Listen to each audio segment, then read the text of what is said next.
So imagine this. You move to a new place, ready for a fresh start, only to find yourself at the center of what feels like a relentless psychological game. Today, we're diving into one man's story about just that, a fascinating look at conflict, perception, and a really unconventional way of fighting back. And it all kicked off with this one sign. Before he could even get his boxes unpacked, this is the message he found waiting for him on his door. Now, for the man at the center of this story, this wasn't some silly prank. No, this was the opening move. This was a message. So let's set the scene a bit. It's December 2022. Our guy has just moved all the way from California, and right away he's greeted with that sign. And in his mind, there's just no way it's an accident. It felt intentional, like a carefully placed warning. And you really have to understand his perspective to get this. He identifies as indigenous, and to him, he's moving onto indigenous land. So a sign like that, well, it's not just a bad joke. He saw it as a deliberate, calculated move by the person who sold him the house, the first play in a game designed to make him feel unwelcome from the very start. But that sign? Oh, that was just the beginning. According to him, that's what opened the floodgates to this constant stream of provocations. A game, in his words, that just does not stop. And things got weird fast. First, he says the neighbors started sending their kids over to ask about the redneck heaven sign, which he saw as using children to poke at him.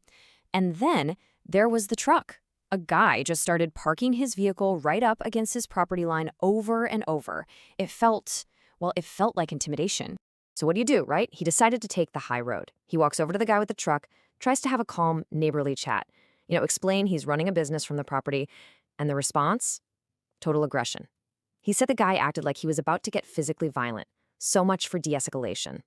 Okay, so after all this, he starts connecting the dots. This isn't just a string of random bad luck. He starts to build this whole theory, trying to figure out not just what is going on, but the really big question, why me? Yeah, exactly. Why him? What is it about him that's drawing all this negative energy? Because he is absolutely convinced this is not random. He believes he was singled out for a very, very specific reason. And his reasoning is, well, it's pretty deep. He basically sees himself as a target precisely because he's strong. He says his spirit is the light and that his soul ain't been taken. He even calls himself an independent god, someone who questions things. And because of that, he thinks the whole point of this game is to break him, to provoke him until he finally does something out of character and loses his cool. So this leads to a really fascinating concept he has. He doesn't think his neighbors are just acting out. He calls them compromised human beings. And what does that mean?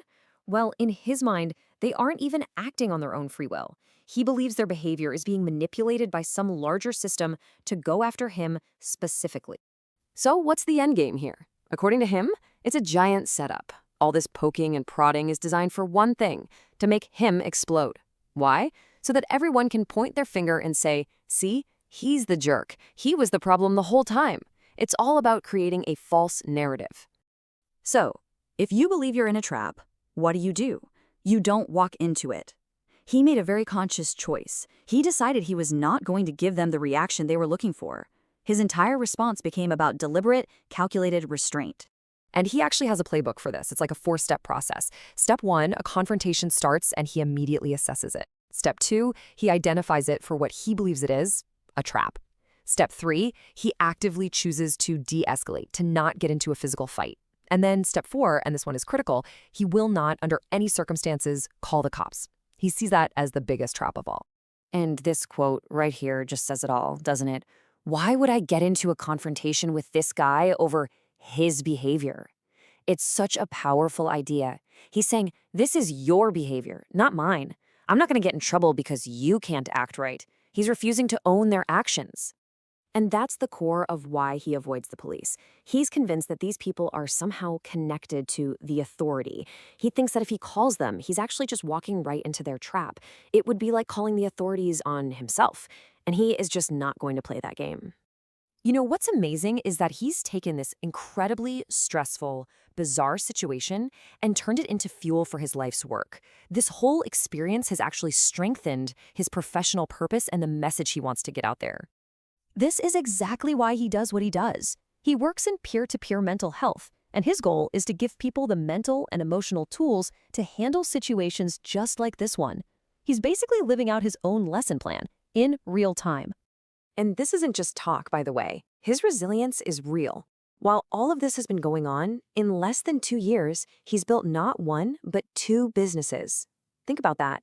It's like his ultimate proof that their game is failing. He's not getting distracted, he's thriving. So why share all this? For him, it comes down to the power of sharing our stories. He's putting this out there so that if someone else is going through something strange and isolating like this, they know they're not alone. And maybe, just maybe, they can see a different way to handle it. When you strip it all away, he doesn't think this was ever really about a piece of land or a stupid sign on a door. No, for him, it's about something way bigger. It's about human behavior and this idea that people can be compromised and turned against one another. Which really leaves us with a heck of a question to think about, right? When you're caught in a conflict that feels like a trap, where every move you make could be the wrong one, what does it even mean to win? Maybe, just maybe, winning is having the strength to not play their game at all.